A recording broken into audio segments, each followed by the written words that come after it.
આ ભાઈનું કહેવાનું એમ છે કે જે ઇન્સ્ટાગ્રામ છે એ પહેલાં સોશિયલ એપ હતી અને એને ખાલી એક્ટ્રેસ છે એ જ યુઝ કરતા હતા અને સુપરસ્ટાર છે એ લોકો તો હવે ઇન્સ્ટાગ્રામ ઉપર પોસ્ટ કરવા નથી આવતા અને આ જે ઇન્સ્ટાગ્રામ ઉપર લોકલ બનાવી દીધી છે એની કંઈ કિંમત નથી. તો આ ભાઈને અને એવા ઘણા લોકોને હું જવાબ આપવા માગું છું કે જે ઇન્ટરનેટ આવવા પછી અને ઇન્સ્ટાગ્રામ ને યુટ્યુબ આવવા પછી એવા ઘણા ટેલેન્ટેડ લોકો છે, એમનું ટેલેન્ટ છે એ બધાય લોકોએ જોયું છે અને અમુકનું તો ટેલેન્ટ એટલું બધું છે કે વિશ્વના લોકોએ એમની પ્રશંસા કરી છે. તો આ એક એનો એડવાન્ટેજ છે, એટલે કે ફાયદો છે. અને બીજો ગેરફાયદો હું તમને કહી દઉં કે ઇન્ટરનેટમાં જે અશ્લીલતા અને એ બધું ફેલાઈ રહ્યું છે એ એનો ડિસએડવાન્ટેજ છે.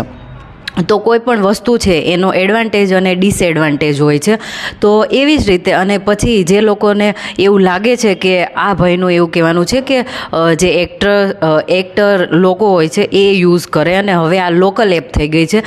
તો ભાઈ કદાચ એમને નથી ખબર તો હું એમને કહી દઉં અને બીજા લોકોને પણ કે જે સારા સારા કન્ટેન્ટ ક્રિએટર છે એમની પાસે જે એક્ટર અને એક્ટ્રેસ હોય છે એ એમનું મૂવીનું પ્રમોશન કરવા માટે આવે છે. તો લોકલ એપ નથી આ. અને જે સારા લોકો ટેલેન્ટેડ લોકો છે એનું ટેલેન્ટ બહાર લાવવા માટે પણ છે.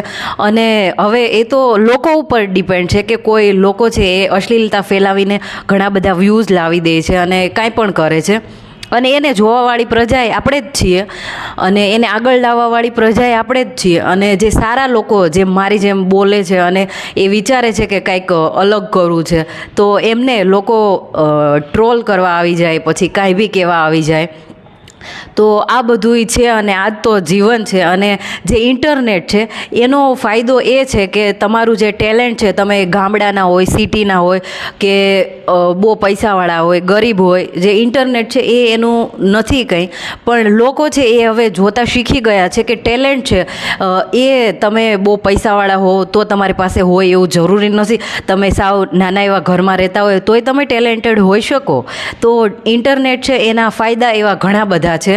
અને મને સારું ફીલ થાય છે એટલા માટે કે આ ઇન્ટરનેટ આવવાથી અને મેં ઇન્સ્ટાગ્રામ ઉપર ને યુટ્યુબ ઉપર જ્યાંથી મને ગમે છે એ મેં ચાલુ કર્યું છે. તો એનાથી હું તો મારી જાત ઉપર પ્રાઉડ ફીલ કરું છું. અને એવા ઘણા કન્ટેન્ટ ક્રિએટર્સ છે જે સારા સારા કામ કરે છે તો એમને આપણે એમની પ્રશંસા કરવી જોઈએ. એમને આપણે એમનું જે કામ છે એને આપણે બિરદાવવું જોઈએ, ના કે એમને ટ્રોલ કરવા જોઈએ. અમુક વાર કોઈ કંઈક ખરાબ બોલી દે તો થાય એવું કે એમનાથી ભૂલ થઈ જાય, પણ એનો મતલબ એવો નથી કે એનું ટેલેન્ટ નથી. ટેલેન્ટેડ લોકો છે તો એ તમે જુઓ.